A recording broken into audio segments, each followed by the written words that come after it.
El batik en realidad es una técnica muy antigua. Prácticamente hay indicios que en el siglo XIV, digamos, se desarrolló en la isla de Java, en Indonesia. También ha habido indicios en la China. O sea que es una técnica antigua. En realidad antes esta técnica, que se la llama, digamos, es dentro de las técnicas de reserva. Es lo que tiene el término más, digamos, técnico, ¿no?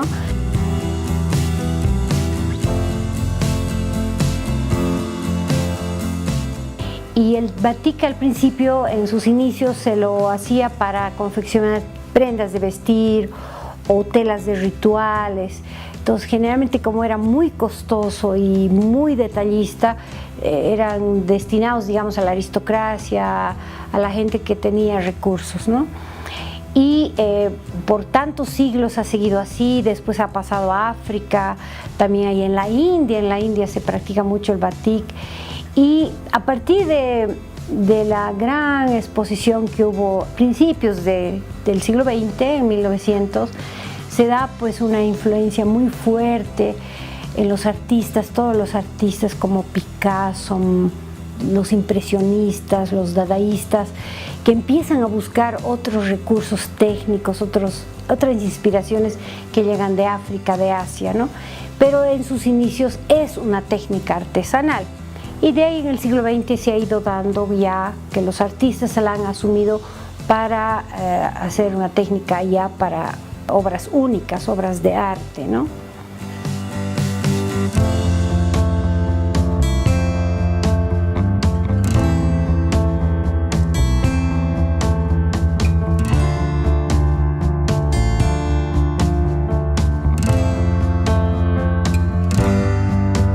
Yo he nacido en Cochabamba, soy de Cochabamba y bueno, desde chica sí, en mi casa siempre había mucho apoyo, digamos, al arte, a la cultura, siempre había un ambiente cultural y desde chica sí me gustaba siempre pintar, ¿no? Siempre había una inclinación.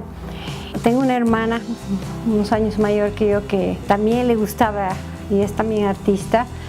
Y averiguamos que había la Escuela de Artes Plásticas y bueno, yo tenía 14 años. Yo asistí un año de oyente, ¿no? Pero fue muy linda experiencia porque aparte era muy linda la Escuela de Arte, pese que no teníamos local. Lamentablemente hasta ahora es una vergüenza, la Escuela de Artes no tiene un local.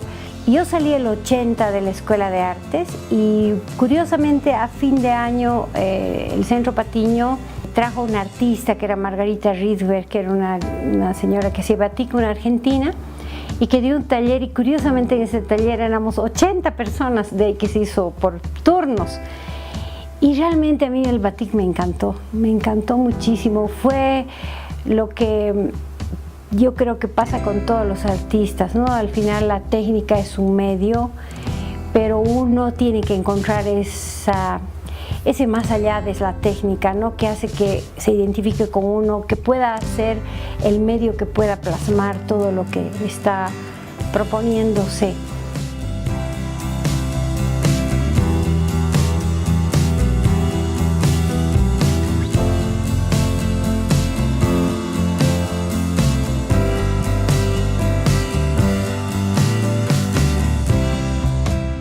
Si tenemos que agradecer a alguien la incursión del batik en Bolivia, es a doña Leonor Greco, ¿no? Es una artista que llega de Alemania de muy chica y ella a partir del 60 empieza a pintar hasta más o menos el 90.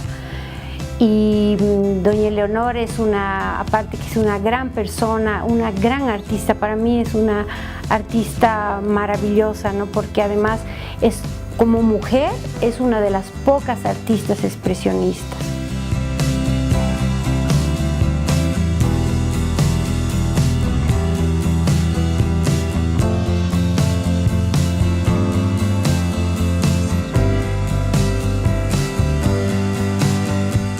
Yo he tenido varias etapas en mi trayectoria. Bueno, primero que el arte siempre está acompañado de un contexto, ¿no? Uno prácticamente no puede haber un arte atemporal, ¿no? y digamos una primera etapa en mi vida yo necesitaba que para mí era necesario que tener una expresión en el arte, ¿no? Y mi preocupación, mi prioridad era la parte social, pero no podía yo hacer unos cuadros muy fuertes como se hace en óleo, por ejemplo, de expresionismo o de una denuncia política, social en el batik, porque el batik no es para eso, es una técnica que se logra cosas muy exquisitas. Pero tuve una etapa que hice una cuestión así más de búsqueda de identidad, entonces utilizaba muchas máscaras, pero un poco como que había algo forzado, ¿no? Pero ahora estoy en una etapa ya unos 10 años que he encontrado la beta, digamos, ¿no? Que es la parte de la naturaleza, ¿no? Y yo pienso que para un artista puede hacer un cuadro realista, ¿no? Pero el momento que uno hace el contorno, la figura, el dibujo, utiliza su propio método, usa el color, la luz, el contraste, cada artista va a plasmar de acuerdo a lo que está expresando, a lo que quiere decir. Entonces, a mí ahora, por ejemplo, me está fascinando querer un poco acercarme, ojalá pueda, a un impresionismo, ¿no? Es mi meta. Estoy tratando y estudiando a los impresionistas, ¿no?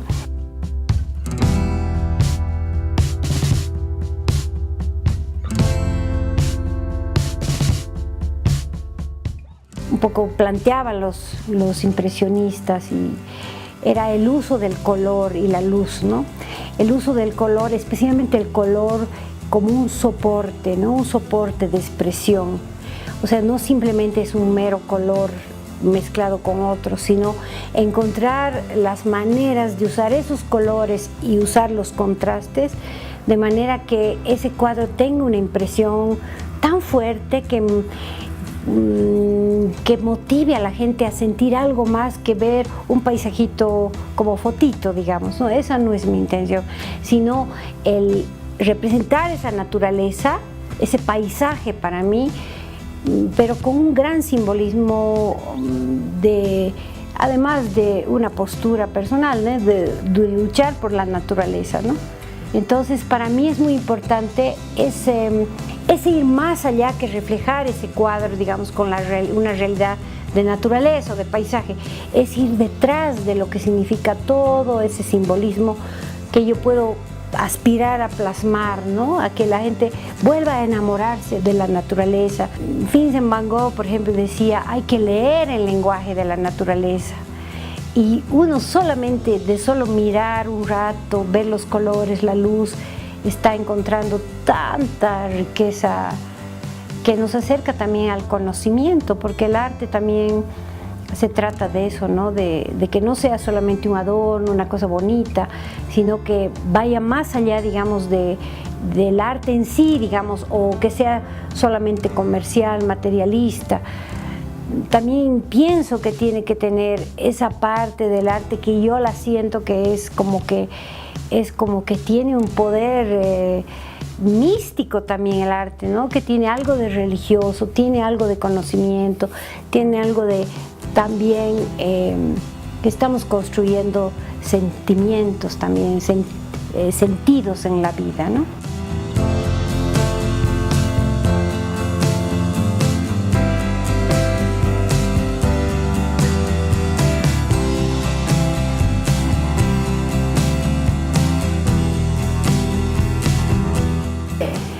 En realidad la técnica en sí, el método de la técnica, siempre se usa la tela blanca, ¿no? La tela blanca que es de algodón o seda. Cuanto más pura es la tela, que no tenga nada de plástico, es mucho mejor. Los colores van a ser mucho más absorbidos y se va a lograr una mejor toma, ¿no?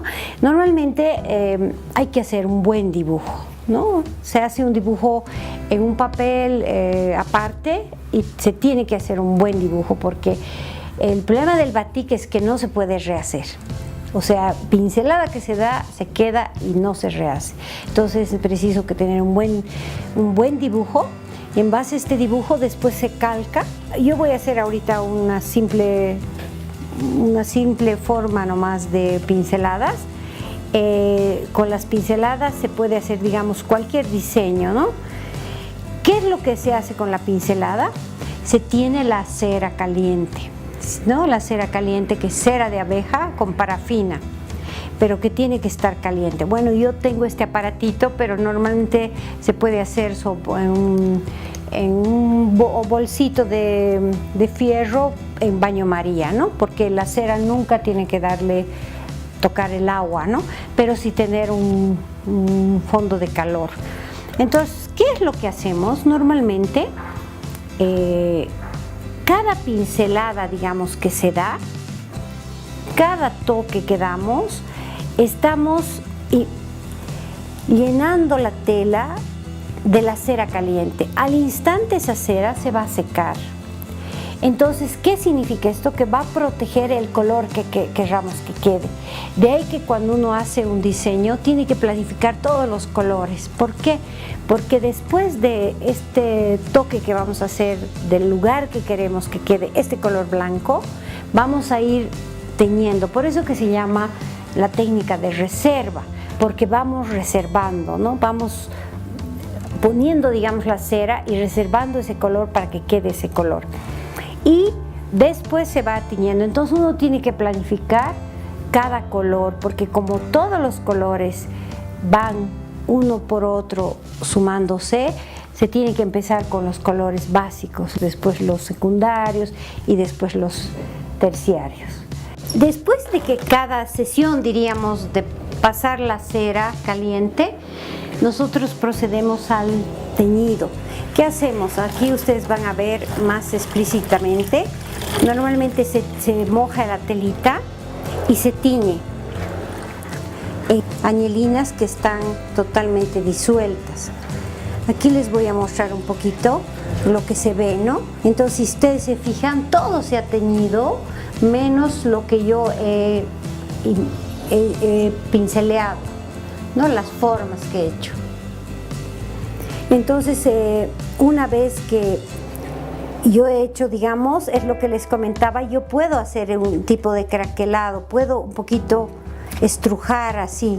Entonces, en esa teñida, lo que es la cera se va quebrando, el tinte se encarga de penetrar sutilmente esas partes de la cera quebrada y darle ese toque del craquelado, que es auténtico, único de la técnica.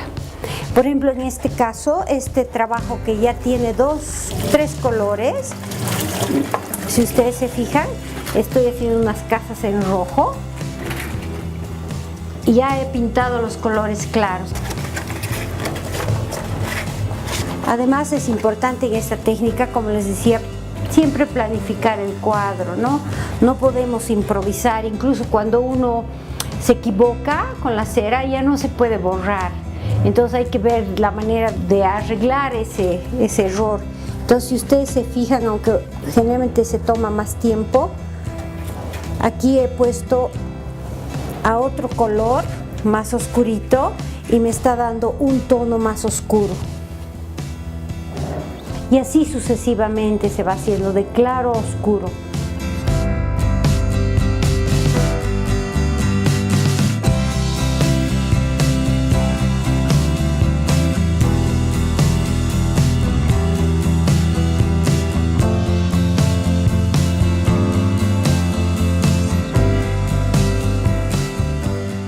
Ya está calcada la tela y esta parte blanca yo he protegido con cera. Después he teñido todo al amarillo, todo se ha teñido amarillo, menos la parte que yo he protegido con la cera. Después he pintado lo que solo quería que quede amarillo y he teñido a este color, que es un amarillo oro, y estoy ahorita imprimiendo donde yo quiero que quede el amarillo oro. Después lo voy a teñir al café.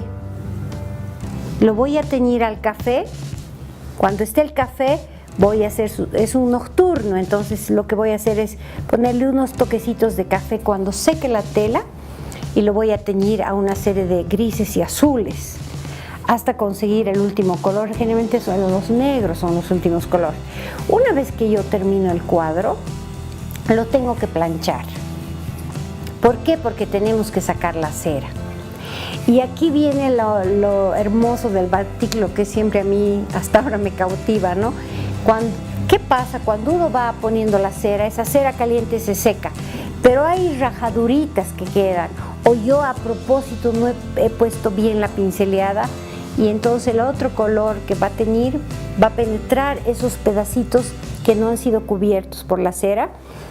Y también lo principal del batik, que es que yo puedo doblar un poquito, y al doblar voy a quebrar esa cera, y por esa incisión que se hace de la cera, los últimos colores penetran también. Y eso es lo que es la característica del batik, que se llama craquelado, ¿no?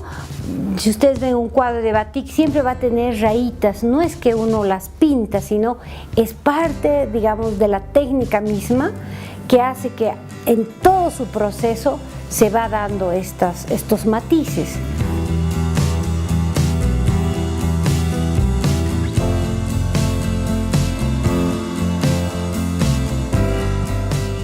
Este cuadro, por ejemplo, tiene mucho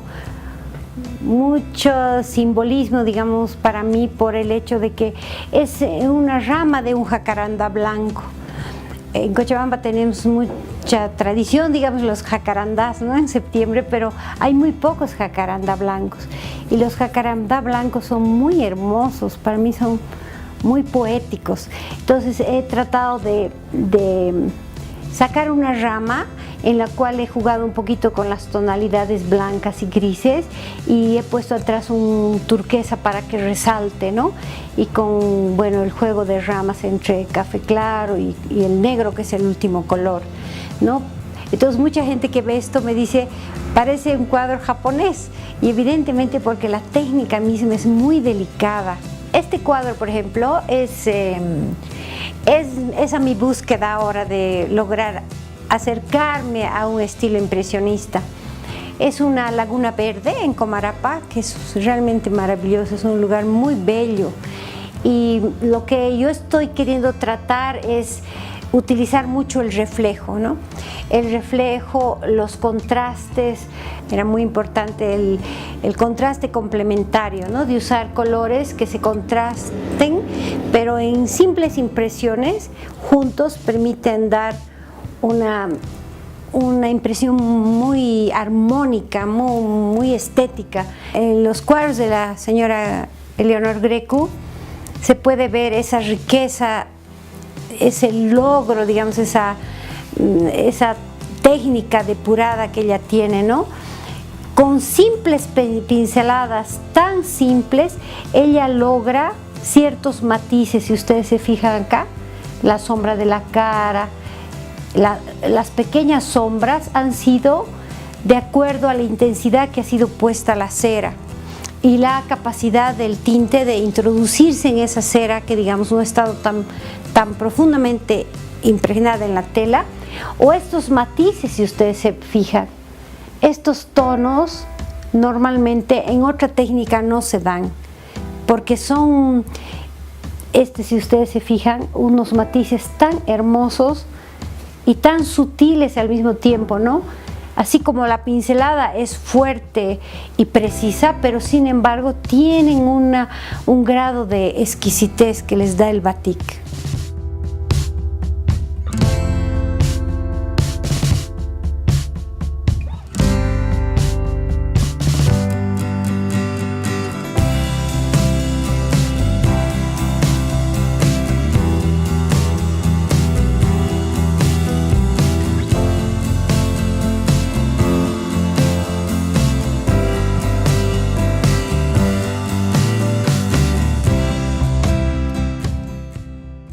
Para mí es muy importante la técnica y la práctica, ¿no? Y la investigación. Un pintor tiene que seguir investigando, pintando bien varias técnicas. Yo, por ejemplo, ahora un poco soy crítica, ¿no?, a algunas instalaciones que se hace, estas nuevas corrientes que hay, instalaciones que se hace con un facilismo total, ¿no? Colocar 4 objetos y sí darle, digamos, un contexto muy textual, muy intelectual, pero está ahí en la obra con un facilismo total. Yo pienso que por cualquier técnica que tome uno, cualquier estilo, tiene que investigar, tiene que trabajar, tiene que producir, tiene que ir un poquito más allá, ¿no? Porque es a veces muy fácil hacer 4 cosas y darle un título muy interesante, pero no investigar, o sea, salir de esa mediocridad. Y un poco veo que hay un poco de mediocridad en el medio, ¿no? O sea, la gente se conforma con hacer 4 cosas, pero no se ve investigación, no se ve avance, progreso, en el sentido de que uno ve una exposición, pero en la próxima ve algo más, ¿no?, que esa persona ha puesto.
La técnica ya para obras únicas, obras de arte, ¿no?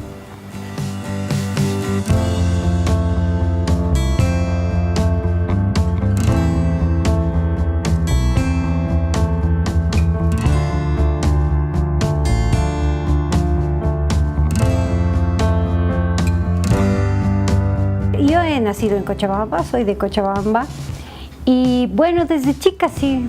En mi casa siempre había mucho apoyo, digamos, al arte, a la cultura, siempre había un ambiente cultural, y desde chica sí me gustaba siempre pintar, ¿no? Siempre.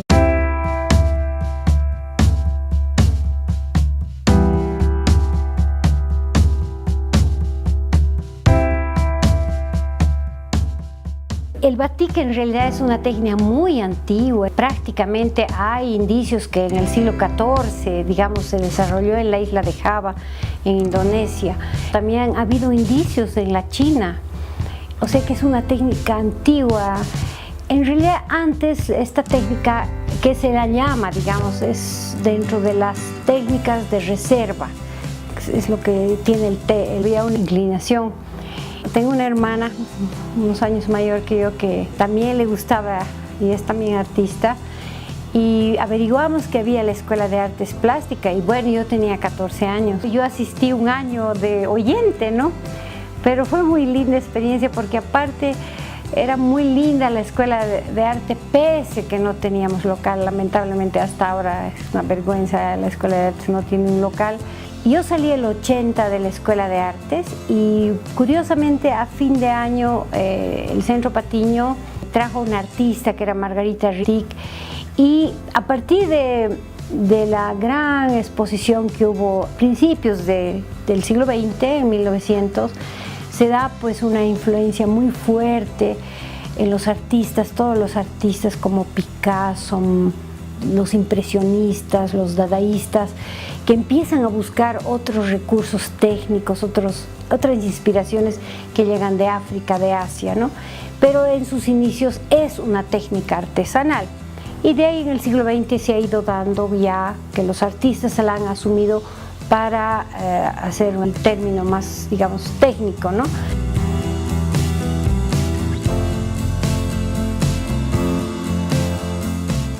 Y el batik al principio, en sus inicios, se lo hacía para confeccionar prendas de vestir o telas de rituales.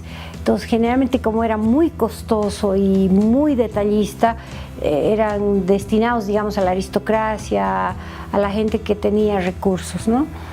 Y por tantos siglos ha seguido así. Después ha pasado a África, también hay en la India se practica mucho el batik.